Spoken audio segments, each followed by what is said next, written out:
So good evening. On behalf of the team of presenters for What's the Catch? New Jersey Seafood and Healthy Living, we would like to welcome you to the first of two evenings presentations. These two evenings are a collaboration of work and efforts from a few of our departments here at Rutgers Cooperative Extension. My name is Rachel Tansey, and I will serve as your host today. Just a few webinar logistics. As presenters, as participants, you are all muted and your videos are turned off. You will see our presenters come on in a few minutes. And in addition to this webinar, we will have a Q&A question at the end, and these presentations are being recorded. So at the end of the presentations of both evenings, we will send you an email with the link to those recordings along with any additional presentation resources. This evening also, we have Miss Lauren Erickson is also joining us, who will be our moderator. And if you have any questions, please put them in the Q&A box during the presentation. We will be monitoring them during the discussion, and then there'll be some time at the end, as I mentioned, for those questions. If by chance we don't get to your question, or if you have one after the presentation, you can always email our presenters, and I'll put their emails in the chat box for you in a few minutes. Also, I just wanted to quickly review the cooperative extension structure for those of you who aren't familiar. Rutgers Cooperative Extension is the part of New Jersey's Agriculture Experiment Station, which was established in 1880 to carry out the land grant mission focused on serving the needs of New Jersey's residents, communities, and businesses through research and education. Rutgers Cooperative Extension, or RCE, was established in 1914 and brought Rutgers faculty members into all of the 21 New Jersey counties. RCE is a partnership between the Board of County Commissioners, Rutgers, the State University of New Jersey, and the USDA's National Institute of Food and Agriculture. We currently have staff or faculty in 20 of our 21 counties. We are comprised of 3 different departments, including the Agriculture and Natural Resources Department, 4-H Youth Development, and Family and Community Health Sciences. Our mission here at RCE is to help the diverse population of New Jersey adapt to a rapidly changing society and improve their lives and communities through an educational process that uses science-based knowledge. So it gives me great pleasure today to introduce our presenters. Our first presenter is Dr. Doug Zemeckis, whichever you prefer. He is the Marine Extension Agent for Ocean, Atlantic, and Monmouth counties. He's with our Agriculture and Natural Resources Department. So without further ado, I'll let you take it away, Doug. Great, thank you very much for the introduction and kicking us off this evening, Rachel. Thank you, everybody for joining us here for the first of 2 nights of our 2021 What's the Catch? New Jersey Seafood and Healthy Living. As Rachel mentioned, I work as the Marine Extension Agent for Ocean, Atlantic, Monmouth counties, doing educational programming and research related to fisheries, aquaculture, and marine resource management. And tonight, I'll be providing an overview of New Jersey's commercial and recreational marine fisheries. Of course, with What's the Catch, we're here focusing on New Jersey seafood production. So I'm going to give an overview of the types of species that are harvested by our commercial fisheries, as well in our recreational fisheries. And recreational folks are out there, their motivation is not just for recreation, but in many instances, it's also to harvest local seafood for consumption. So I'll be talking about our commercial and recreational marine fisheries. Lisa Caldwell will be following me this evening. She'll be talking about our seafood production from aquaculture in New Jersey. But in the context of fisheries, I'll be providing an overview of the most commonly landed and caught species, and also some of the science and management, a brief overview that goes into maintaining our sustainable fisheries here in the state of New Jersey. So as we might have a mixture of people joining us in the program. Maybe some are more terrestrial focused or people who are already maybe very closely tied to our ocean. But as many people know, Jersey is known as the Garden State, although we have very vibrant and productive coastal marine ecosystems all the way up from Monmouth County and north beyond along the Hudson River, down along the Atlantic coast and into Delaware Bay. Providing a great deal of recreation and tourism, but also these productive ecosystems also support a wealth of different marine finfish and shellfish that are targeted by our recreational and commercial fisheries. On the commercial side, we have major commercial fishing ports from Belford and Monmouth County, Point Pleasant, Barnegat Light in Ocean County, Atlantic City in Atlantic County, Cape May is our largest commercial fishing port in Cape May County, and Port Norris in Cumberland County on Delaware Bay. All along the coast, near and afar, we have commercial and recreational fisheries that are targeting our wild marine resources. Looking at a global scale, our commercial and recreational marine fisheries throughout the US have a great deal of economic impact, and also in seafood production. I'm going to show some data. The most recent report from NOAA, National Marine Fishery Service, they put out every few years, Fisheries Economics of the United States. The most recent report was published in 2018, included data through 2017, provides an idea of the scale and impact of our commercial and recreational marine fisheries all throughout the country. Over 1.7 million jobs from these fishing industries, to over $240 billion in sales, and over $110 billion in value added to the national economy. This includes both recreational and commercial. And when you look at some of the data, in this case, the sales impacts in 2017 by the state by state level, they show it here by region. Some states jump out to me, ones that are most commonly known, people easily familiar with some of the major fisheries that are in California, Washington, the Great New England fisheries, Massachusetts. But when you get down to the Mid-Atlantic and look at New Jersey, we are the leaders in the Mid-Atlantic in terms of sales impacts from commercial and recreational fishing, about $7.3 billion. So we are a major player in the nation's fishing industry in terms of the value and the quantity of seafood that we are harvesting from our local fishing industries. Taking a bit deeper dive, provide an overview of New Jersey's commercial fisheries. In 2016, they had over $2.3 billion value added to our here in the state of New Jersey, and that was the 5th highest state in that year. So we are a major player with some really top 10 and top 15 major commercial fishing ports. Our most valuable commercial fisheries are shellfish fisheries, Atlantic sea scallop being the top, the Atlantic surf clam and ocean quahog fisheries, number 2.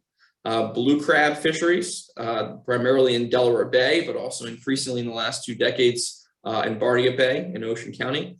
Summer flounder is the top in value of finfish species, monkfish, and American lobster.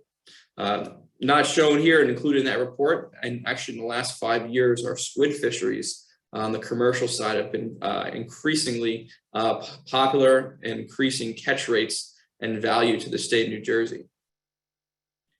So that's an overview, at least of some of the top most valuable. And then looking at 4 examples of the major commercial fishing ports here in the state of New Jersey, there's also a great deal of variability between the ports and within the ports. This slide is showing the top 5 species by value for example, commercial fishing ports: Belford, Barnegat Light, Cape May Wildwood, and Port Norris, and looking at it for a 5-year period, 2015 to 2019. And this shows a bit of the variability and diversity of the species that we catch off the coast of New Jersey.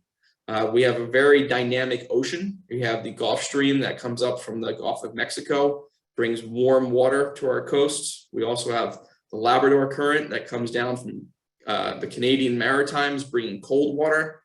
So that brings us a very unique ocean. We have very cold winter temperatures, but then very cold winter temperatures, but then very warm summer temperatures. So in the summers, we're seeing everything, tunas and Spanish mackerel, swordfish, and even tarpon off New Jersey this year. Whereas during the winters, we see some cod, whiting, traditionally cold water species that leads to very diverse species available to our fisheries off the coast.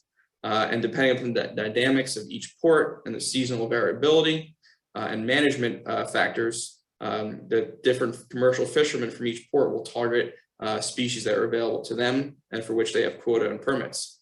In Belford, summer flounder is their top species. They also have bunker or Medhaven fisheries, squid, scup, and sea bass. Barnegat Light and Cape May Wildwood are where you see the most of the sea scallop fisheries, boats based out of in New Jersey. Barnegat Light has some longline fisheries targeting golden tilefish and blue line tilefish. Also, what we call large pelagics or highly migratory species, going after yellowfin tuna, swordfish as examples. They have gill netters there and in Point Pleasant that target monkfish, and some trawlers that target summer flounder. You see some similarities overlapping with Cape May, but also squid and surf clam fisheries are quite major out of Cape May. Port Norris in Delaware Bay, you see a different composition of the most valuable species. Most of the fisheries in Delaware Bay are estuarine, staying local within Delaware Bay, seeing them target oysters, blue crabs, menhaden, but also two new ones here on this slide, American eels and whelks as well. So very diverse fisheries depending upon the port, estuarine or offshore. So we have commercial fishermen, we'll see in the coming slides, fishing everywhere from in our estuaries and rivers to sometimes chasing tuna all the way up to Canada or down to Florida, depending upon when they are available and the ability of the vessel to transit for them. So an example here for the commercial sea scallop fishery, again, this is our most valuable commercial fishery in New Jersey, very valuable for those participating in it, but also the revenue coming from the commercial sea scallop fishery also helps to support a lot of the working waterfronts and keeping them viable. Here's Atlantic sea scallop. Most folks are probably most familiar with the adductor mussel that they use to open and close their shell that's on a dinner plate, but they're shucked at sea, these large adult sea scallops the size of my hand, caught by commercial scallop vessels towing 1 or 2 scallop dredges. Anywhere from 40 to 100-foot vessels, fishing near shore to all the way off the coast of Massachusetts. And what these maps are showing is due to management, these vessels have what are called VMS, vessel monitoring systems, and they have to report their position every 30 minutes. So that provides us an idea of where they're transiting and where they're fishing. So on the top left, this hot cold map, the areas in red are the areas where the boats are spending most of their time at all speeds. You see them leaving Point Pleasant or coming back into as well, Barnegat Light, Cape May.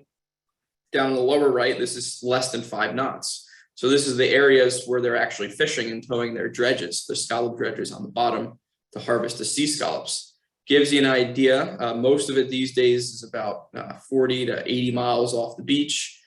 Fishing in different areas where surveys are conducted to identify areas of abundance of sea scallops and then feeding into the management plans to inform the locations and timing of commercial fishery.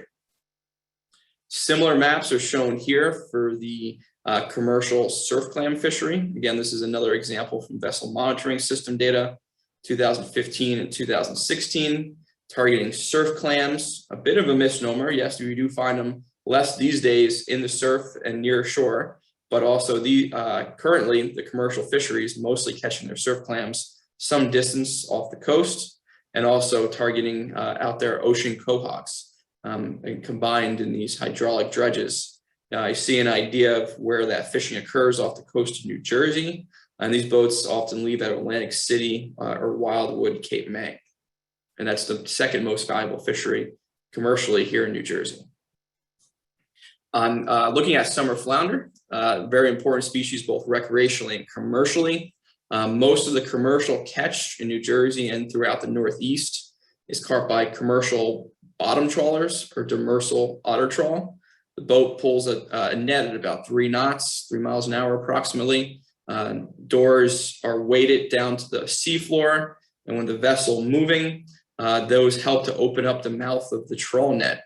A certain percentage of the fish that are in front of the net end up being caught and end up in the cod end and are hauled up onto the vessel. And New Jersey's had a long history in the commercial and recreational summer flounder fishery. This table at the lower left gives you an idea of some of the major commercial fishing ports harvesting summer flounder. Point Judith, Rhode Island's top. We got North Carolina and Virginia, some southern states. But we also, you see Point Pleasant, Belford, Cape May, some of our major summer flounder fisheries and landings here in New Jersey, contributing quite a bit to the harvest of summer flounder throughout the Northeast. And although summer flounder migrate inshore during the summers, in the falls, they migrate and they overwinter in the deep water during the colder months, which is where they also reproduce. But most of the commercial fishing activity actually happens offshore during the winter, particularly around the Hudson Canyon. So right around now through February is when a lot of the commercial fishing happens for summer flounder. You can go to that same tool I mentioned before, the Marco Mid-Atlantic Ocean Data Portal that generated those maps. It's a really awesome, powerful online portal for mapping a variety of different users of the ocean, everything from shipping to fishing activity, including rec and commercial, marine life such as whales and oceanographic data. It's a really cool spot if you're interested in the ocean to go learn more and see who's using the ocean, when and where. But building on that summer flounder slide, we can also look at where the commercial fishing is happening by fishermen from different ports. So in there, we can look at communities at sea, the larger trawlers greater than 65 feet, leaving out of Point Pleasant, examples of some of those boats shown here. And you can get an idea in 2011 to 2015 where they are fishing. If you're familiar with some of these grounds, out along the edge of the mud hole, out towards the Hudson Canyon, and some of the major fishing grounds for the commercial trawl fishery. During the summer, they are fishing closer to the coast though, and then they follow the summer flounder inshore, offshore during the seasonal migration. So that was providing an overview of the commercial fisheries. On the recreational side, again, oftentimes the motivation is not just for recreation, but to go out and harvest seafood for personal consumption as part of the motivation. So they contributed quite a bit to our local seafood production and also to the local economy. Over $1.2 billion value added in 2016, over 15,000 jobs, and about 1 million anglers participating annually in marine recreational fishing in New Jersey. Whether that be off the surf or the beach, a private boat where you own the boat or you have a friend who's taking you out fishing, or for hire boat where you might pay for the day to take a smaller group on a charter boat, or a larger party or head boat where you pay by the head or per person to take you out for anywhere from 4 to maybe 24 hours out fishing. Now, the most commonly targeted recreational species in the state of New Jersey are summer flounder, bluefish, black sea bass, striped bass, and then tautog. Not necessarily in most instances the most valuable. Of course, people are going out after tuna and swordfish, porgies, a variety of other species, but these are the most popular in terms of the number of species, a number of animals.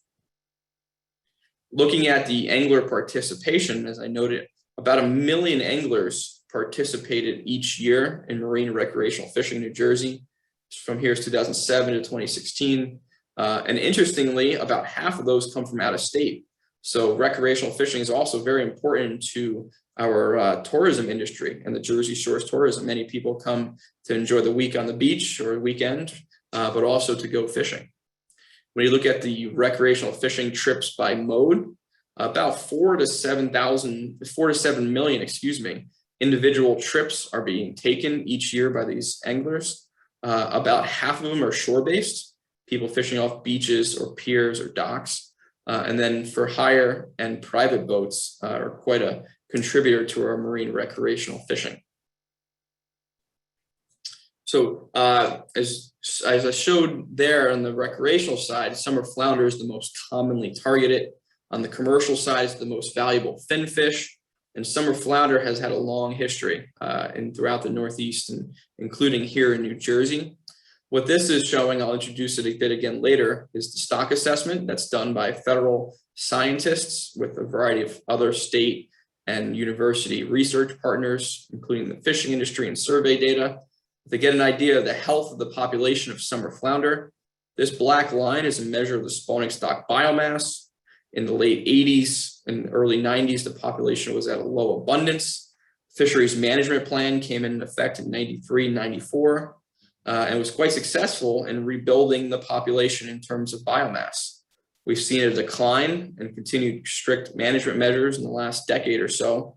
A little bit of an uptick more recently, but we are above the target of where the managers target, so the stock's not considered overfished, and the biomass is reasonably healthy on a coast-wide basis, healthier than it was in the late 80s and earlier 90s. So this resource responded quite well to that management plan coming into effect and the modifications made since. And what often people don't necessarily recognize is the shared resource between the commercial and recreational fishing industry. On the summer flounder side, 60% of the quota goes to commercial and 40% to recreational. And what this figure is showing is the landings of summer flounder from 1982 through 2018. This dark green in most recent years, you're seeing with the recreational landings compared to the commercial landings. So we actually, on a coast-wide basis, Maine and North Carolina, more was landed at the docks recreationally than commercially. But then a certain percentage of the fish that are discarded due to management measures or catch and release practices are shown here in the discards, which are also accounted for both on the recreational and the commercial side. And looking at the data again from the recreational side, in 2019 in New Jersey alone, there was about 3.5 million pounds of summer flounder harvested by recreational anglers. So you saw the socioeconomic impacts, but also this is also a major contributor to local seafood production. Get an idea here, this is coast-wide, but New Jersey in the last 3 years, 2018 to 20, we have a major part in the marine recreational summer flounder fishery, averaging 50% of the total Northeast catch. So this is a very important fishery on many levels here in the state of New Jersey. Black sea bass is also another very popular species. Here's another output from the stock assessment population checkup, so to speak, population model. And in recent years, we've had the highest level of spawning stock biomass, or the weight of sea bass off the coast of the Northeast, inclusive of New Jersey. You see it rebuilding over time here. Some very large recruitment events you see with these large gray bars. It means a lot of babies were produced in those years, which generated this large adult biomass and has supported the fishery in recent years. Again, black sea bass are commonly caught both by recreational and commercial fishing, supporting our local seafood production. On the commercial side, we see their landings in green. The recreational landings are in red. So again, in this case, we actually have more landings of a popular species from the recreational side than the commercial side. And we can look at it by state. Again, New Jersey's a pretty significant player, shown here in gray, in terms of the harvest in millions of pounds of black sea bass over the last decade or so. Some other major states being New York, and increasingly we're seeing more and more catch off the southern New England states of Massachusetts and Rhode Island. So I wanted to provide an overview there of the major commercial and recreational marine fisheries, a bit of the dynamics of those fisheries as related to our local seafood production. And given the high value of these fisheries, both socioeconomically, but also for seafood production, it's also therefore critical that we have reliable science-based information to inform the management for continuing or improving the sustainability in some instances of these marine fisheries here in New Jersey and in the Northeast. Stock assessment models are models that estimate the health of the fish populations, a fisheries resource. They're really the backbone of a lot of the fisheries science that we do, essentially trying to estimate how many fish are in the ocean. It's a very difficult task, as you might imagine. We say it's like trying to count trees in the forest, but fish are underwater and they move. So it's actually inherently very difficult. Trying to estimate how many fish are out there on an annual basis by looking at abundance from research surveys, taking into account the biological information about the species, and quantifying the catch, essentially trying to balance an account or your checkbook of estimating the stock on an annual basis, accounting for things that can have the population grow annually. That's the animals growing and getting larger, recruitment of new babies, harvesting or natural deaths due to old age, predation, or disease, trying to come up with estimates of these on an annual basis. So one of the key data inputs for evaluating the health of our resources is our abundance, data of relative abundance from surveys. Most common are trawl surveys. The NOAA National Marine Fisheries Service has been doing them from North Carolina to Canada. since the mid to late 1960s, surveying our marine resources with trawl nets to get an idea of their abundance and when and where they're found during fall, spring, and for a while during the winter. And these are real key data inputs into our science and management. And they provide us also often a long-term picture of the health of the resource. This is showing the summer flounder catch during the fall from the 70s to the 2015. Gives you an idea, red being the areas of higher abundance during the fall of summer flounder. We had and still have high abundance off the coast of New Jersey. And also with climate change and other factors and warming waters, we're seeing an increase of summer flounder up to the north and east off Rhode Island and Massachusetts. This creates a challenge for management in responding to these shifts in species distribution, which is a challenge right now for our management regime, including when we're looking at New Jersey. We had and still have high abundance of this important resource off our coast.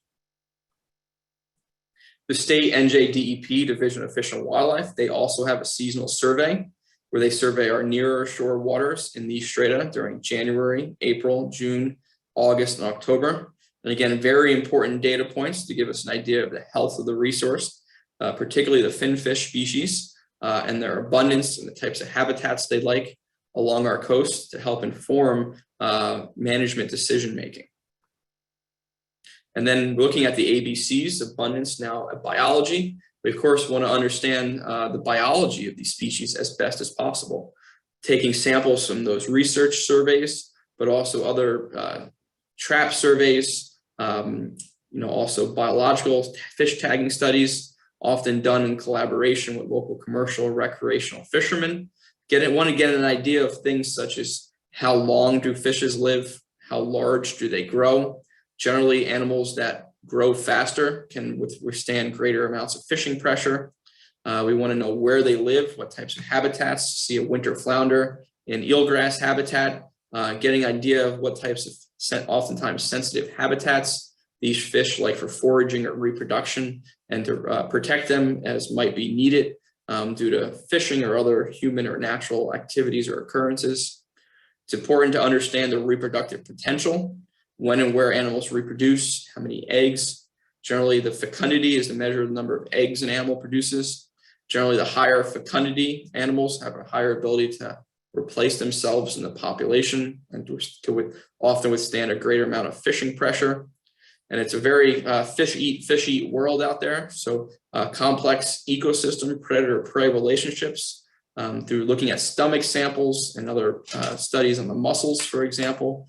You can get an idea of who eats what in the ocean and in what abundance and what seasons and locations, which also is important to consider the predator-prey dynamics in managing our fisheries. Finally, we want to get as reliable information as possible in the catch information. I often get questions on people being curious on how they monitor our commercial fisheries, and they're actually very heavily monitored, particularly those that are catching federally managed species. We get a lot of multiple data sources from each time a commercial fishing boat leaves the dock. In certain percentages of these fisheries, they carry federally contracted biologists, fisheries observers who are on board these vessels, collecting data on the fishing activity and the catch. There's a vessel trip report, paper, now it went to electronic, computer-based, has to be filled in by the time the commercial boat hits the dock. It has information on the fishing activity, when and where, how much effort, how many times they set their nets, and what they caught, both what they threw back and are bringing back to sell. Seafood dealer reports are a census. They have to catalog all seafood that's harvested and sold commercially, and they all match up between the dealer reports and the vessel trip reports.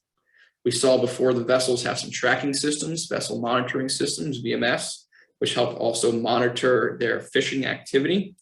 And there's some other study programs such as Study Fleet, where commercial fishermen voluntarily participate in additional studies through NOAA National Marine Fisheries Service and report additional higher resolution data on their fishing activity so we can get a better idea of their catch and the fishery dynamics. On the recreational side, it's much more complex and difficult to estimate how many fish are caught by recreational fishermen. The NOAA MRIP, Marine Recreational Information Program, is tasked with this job, a very difficult task. And what's shown here is an example actually from a paper looking at fisheries in Hawaii, but I think it's a good one to kind of grasp quickly how NOAA National Marine Fisheries Service goes about trying to estimate recreational fishing effort and catch for New Jersey and all states. So in the last 5 to 6 years or so, they now have a telephone survey calling people that are registered as anglers or who have a license, depending upon if you need a license. We don't for recreational marine fishing in New Jersey, but you need to be registered if you're on a party or charter, a private boat or shore-based. Helps identify the population. Through that survey, you get an idea of how many trips people are taking. And then there's an intercept survey where shore-based samplers are at docks, marinas, piers, and they survey anglers and on what they caught and what they brought back and what they discarded to get an idea of the amount of trips taken times the catch to estimate the total catch. And this goes for both the party charter and the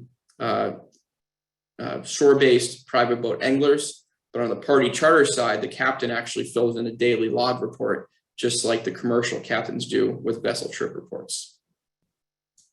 So that's a brief crash course on the ABCs, the abundance, biology, and catch of the fishery science that goes into stock assessments. And looking at an idealized, simplified flow chart of fisheries management, when these scientific data on biological information and catch, they go into the stock assessment models. And there's a variety of federal and state fisheries management policy that guides using that science-based information to set catch targets. And then managers, fisheries managers, set regulations so that way fishermen fish sustainably and hopefully catch those, realize those catch targets and limits without exceeding them. On a state level, the NJDEP Division of Fish and Wildlife manages our state fisheries. For species such as striped bass that migrate between states, they are managed cooperatively by the Atlantic States Marine Fisheries Commission. Some of our other federal species, like sea scallops, are managed by the New England Fisheries Management Council. They range from here to Canada. Some like summer flounder, black sea bass, are managed by the Mid-Atlantic Fisheries Management Council in collaboration with the Commission, and also with oversight by the NOAA National Marine Fisheries Service. So a quick crash course there on some of the science and management on how that information is considered for providing for continued sustainable fisheries here in New Jersey and the Northeast. NOAA has some resources looking at the status in terms of overfished or overfishing stocks. And in the Mid-Atlantic, we're actually doing quite well. Recently, bluefish was added as an overfished population, although overfishing is not occurring. So there's not a great deal of fishing effort, but the population's overfished. It's at a low abundance. Atlantic mackerel is a cold water species that also recently got added to this list, found not to be in as healthy of a condition as we thought in the past. But all in all, in the Mid-Atlantic, we're getting a pretty good health checkup and report card here in terms of having fisheries and species that are not overfished or experiencing overfishing. See a lot more problems in New England and some other parts of the country. And quite a few stocks have actually been rebuilt. I showed before summer flounder was rebuilt, bluefish until more recently, as well as black sea bass. So we've seen some positive and successes in terms of this science-based fisheries management for rebuilding stocks, as well as maintaining stocks often at high levels. Doing quite well, you might argue, in terms of managing resources in terms of biomass. But however, still a lot of room to go for improvement also in managing the socioeconomics on that. Angler satisfaction, commercial fishing, economic yield are some areas still struggling. But on the biomass side, have been doing quite well in this science-based management approach. So with that, that's all I had this evening to provide an overview of our marine fisheries as they relate to Jersey seafood production. I hope you enjoyed my talk. I'll be standing by to take some questions as you might have them at the end of tonight's program. but I'll now turn it over to Rachel to introduce our second speaker for the evening. Great. Thanks so much, Doug. That was fantastic. Now we're going to hear from Lisa Calvo. Ms. Calvo is a marine scientist and program coordinator with the Aquaculture Division at Rutgers at the Haskins Shellfish Research Laboratory. I will hand things off to you, Lisa.